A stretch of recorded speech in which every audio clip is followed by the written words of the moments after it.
Estou conversando aqui com o deputado federal Márcio Bittar, do PSDB. Deputado, eu deixei uma pergunta no bloco anterior, se existe realmente um clima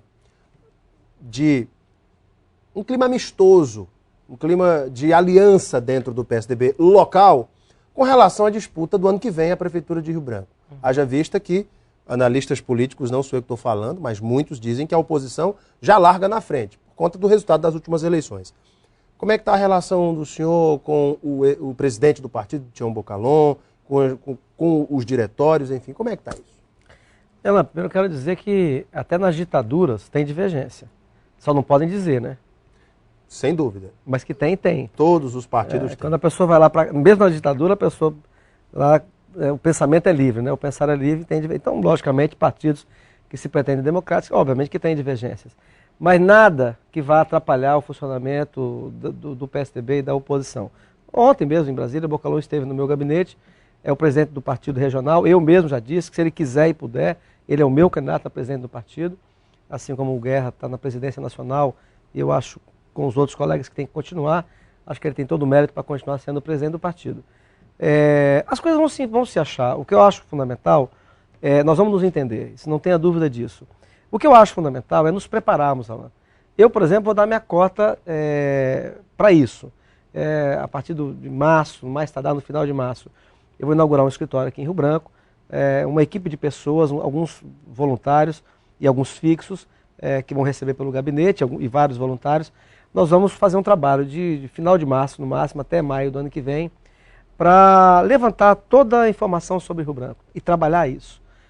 A finalidade é nos prepararmos o máximo possível para conhecer os temas, os valores, as demandas, fazer um diagnóstico da cidade. Usar, inclusive, a estrutura do que hoje posso ter a partir do mandato, para trazer, contactar gente, para vir falar sobre temas, trabalhar com a comunidade, para discutir todas as ações que competem ao município, à prefeitura, para a gente cumprir duas finalidades, Alain. Primeira, nos prepararmos, de fato, para ganharmos e governarmos bem a nossa capital. Perdermos pouco tempo na adaptação. Você ganha uma eleição, existe, obviamente, um tempo de adaptação. Se você trabalhar e compreender bem a realidade do município, o tempo de adaptação é bem melhor. E, em segundo lugar, fazer isso de forma democrática. Vamos conversar sobre o sistema público municipal de transporte, vamos conversar com os moradores, vamos nos bairros, vamos conversar sobre a saúde pública municipal. Então vamos fazer um diagnóstico de Rio Branco, não é nada escondido, ao contrário, nós vamos inaugurar isso até no máximo final de março, vamos dizer à sociedade que aquilo vai ser um grupo voltado a fazer o diagnóstico de Rio Branco e preparar... Um grupo de trabalho. Um grupo de trabalho, claramente, para preparar um projeto para governar Rio Branco. Então eu acho que isso é fundamental, qualquer que seja o candidato. Nós precisamos nos preparar e ter verdadeiramente um diagnóstico sobre Rio Branco. E como deputado federal, o senhor é a pessoa, no momento, com todos os instrumentos para realizar esse trabalho, que é vital para as pretensões do PSDB acriano.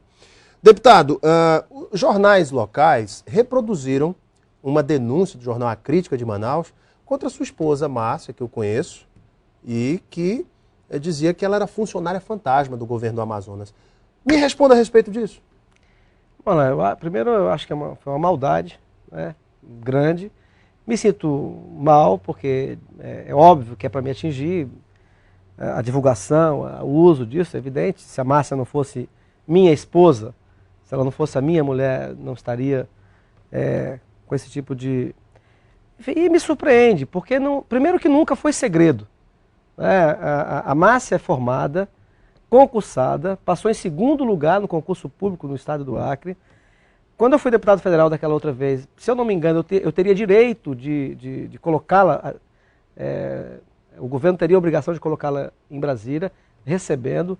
Ela se afastou sem ônus esse tempo inteiro, fez um curso na UNB, de assessoria parlamentar, e prestou um serviço ao escritório do governo do Amazonas,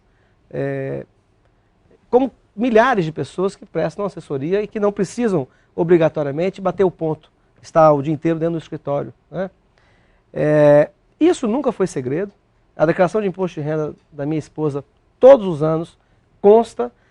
Quando agora ela recebeu um prêmio porque ficou super emocionada da Assembleia Legislativa, dando a ela o título de acriana. Ela colocou no currículo dela esse título? Não, ela colocou no currículo dela. Uhum. Né? Enfim, se alguém acha que prestar um serviço, alguém que tem curso, tem especialização na UNB, é errado. Prestava eventualmente esse serviço. Enfim, prestou durante tempo e nunca foi segredo. Está na declaração de imposto de renda. Assim como, né, eu lamento, porque logicamente é uma tentativa de me atingir, quer dizer, ela acaba pegando por minha causa. Mas esse assunto envolvendo, por exemplo, a relação com o governador do Amazonas, vira e mexe, não é a primeira vez que mexem com a minha mulher, né? Tentam dizer que isso como se fosse uma coisa escondida. Ao contrário, Alain, a relação com o ex-governador Eduardo Braga, a relação da minha esposa, o trabalho que ela prestou, está tudo declarado. O negócio que eu tive com o governador do Amazonas está declarado. Na declaração de imposto de renda do Eduardo Braga, quando ele era governador, consta. O que eu fiz com a minha fazenda, ele arrendou minha fazenda, minha propriedade, está na declaração de bens. Na minha declaração de bens, está na minha declaração de imposto de renda, está na declaração dele. Quer dizer, eu gostaria que todo mundo, imaginou se todos os políticos do Brasil declarassem no imposto de renda, né, declarassem... Todos os seus bens, todos os seus rendimentos. Então é isso, não é a primeira vez que envolvem o nome da minha esposa. Então é isso, é minha mulher, é mãe dos meus filhos, é uma pessoa que... Se eu sou sério, a minha esposa é mais ainda. Então, enfim, eu acho que vi com muita maldade.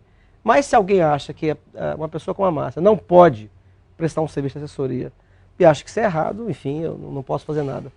Deputado, há um tema no Congresso, na sua opinião, a criação de uma Zona Franca aqui no Acre, nos moldes da Zona Franca de Manaus, seria uma espécie de compensação por manter as áreas preservadas? Fala-se muito hoje no pagamento por serviços ambientais, sobre crédito de carbono, e obviamente que o mundo inteiro está olhando para a Amazônia, para a manutenção da floresta em pé. Mas uma Zona Franca do Acre, aqui de Rio Branco, serviria também de estímulo para o desenvolvimento de empresas e indústrias verdes na nossa região? É um projeto que o senhor encamparia? Não, eu venho defendendo isso há muito tempo. E você fala, veja, por que nós temos razão de brigar por subsídios? Porque a nós existe uma legislação que outras regiões do Brasil, que nos impede de produzir na Amazônia brasileira, que outras regiões do Brasil não tiveram. Então, as regiões outras do Brasil tiveram facilidades que nós não temos. E agora a restrição mundial, porque você tem um cuidado do mundo inteiro sobre a Amazônia. Então, nada mais justo do que termos no Acre e no restante da Amazônia aquilo que desfruta Manaus.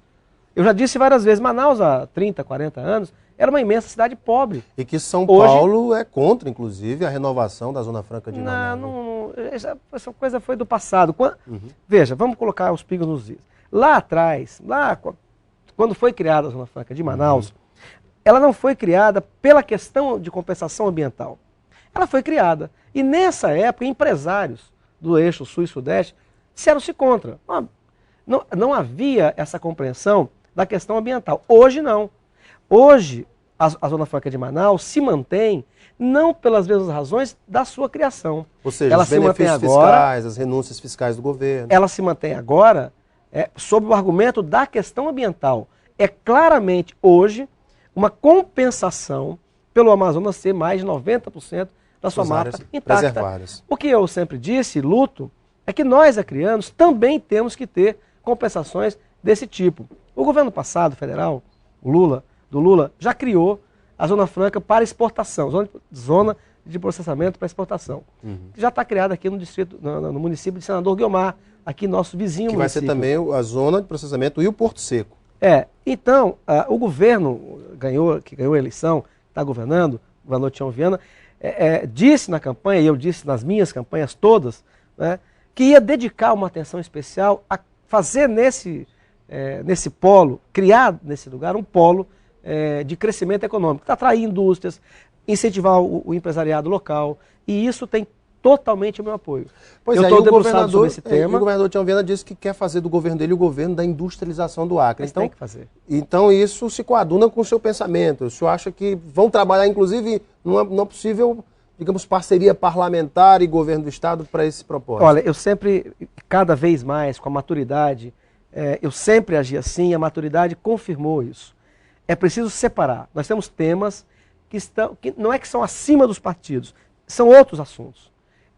Partido político tem que existir, ideologia tem que existir, mas tem assuntos que não pertencem a isso. Por exemplo, dar solução econômica para o Acre, nós temos problemas graves. Buraco, rua que não tem, emprego que não existe, casa que falta, problemas gravíssimos. Nós somos um estado muito pobre. Nós temos ainda hoje milhares de irmãos nossos que estão isolados, embrenhados nas matas. Taumatugo, Jordão, Santa Rosa, não tem locomoção. A nossa BR não foi feita ainda. Nós somos o estado que mais recebe Bolsa Família per capita do Brasil. Então, o mundo cresceu muito, o Brasil cresceu muito e o Acre não. Então, esse assunto, para industrializar o Acre, eu compreendo e já defendi isso. Tá? E não é uma bandeira de um partido político ou de um governador apenas. É de todos nós. Eu já disse na diplomação que estou verdadeiramente, absolutamente à disposição para ajudar no que for possível, com tudo que eu puder, para que nós possamos incentivar o empresariado local e atrair quem puder vir para gerar atividade econômica no Acre. Os jovens que estão na periferia, milhares de jovens, que muitas vezes sem oportunidade caem no mundo da marginalidade, não podem ficar vendo eternamente a briga de partido político pelo poder, só pelo poder. Nós temos que transformar o Acre e dar oportunidade a quem não tem. Deputado, nosso tempo já estourou, eu preciso fazer um bate-bola rapidinho contigo. PEC 300, será aprovada ou vai haver algum tipo de negociação de mudança desse projeto? Eu posso dizer a minha opinião, favorável. Favorável. Pensão de ex-governador, que a imprensa local, o senhor sempre foi contra. O senhor é favorável a algum tipo de regra para esse tema? Eu criei quando fui deputado, quer dizer, eu ajudei a criar. Eu propus, depois João Correia aperfeiçoou. Eu acho que a pessoa que foi governador, se cair em desgraça, entra com o requerimento da Assembleia.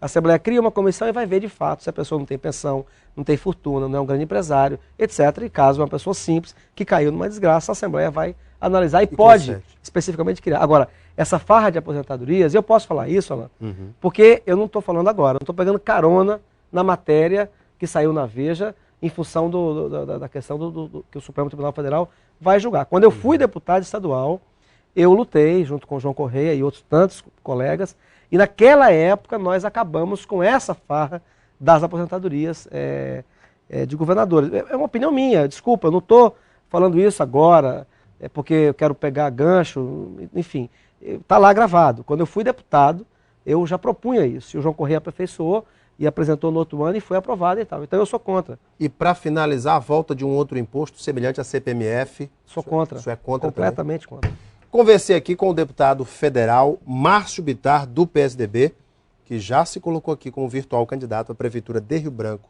em 2012. Deputado, obrigado pela tua vinda, viu? Alan, eu que te agradeço, quero mais uma vez dizer que é um prazer imenso estar aqui de novo no teu programa. Ontem, no Congresso Nacional, fiquei de fato muito emocionado. Representar a história dessa brava gente acriana é uma honra, é um privilégio. E ontem eu disse aí, em homenagem ao povo acriano, me elegeu o segundo deputado federal mais votado do Congresso Nacional e eu quero fazer tudo que o povo acriano merece para honrar a todos vocês, quem votou em mim, quem não votou, o Acre inteiro no Congresso Nacional. Muito obrigado a você, muito obrigado a vocês que nos assistem. Fiquem com Deus. Daqui a pouquinho nós voltamos para a sequência do Gazeta Entrevista. Fique conosco, até já.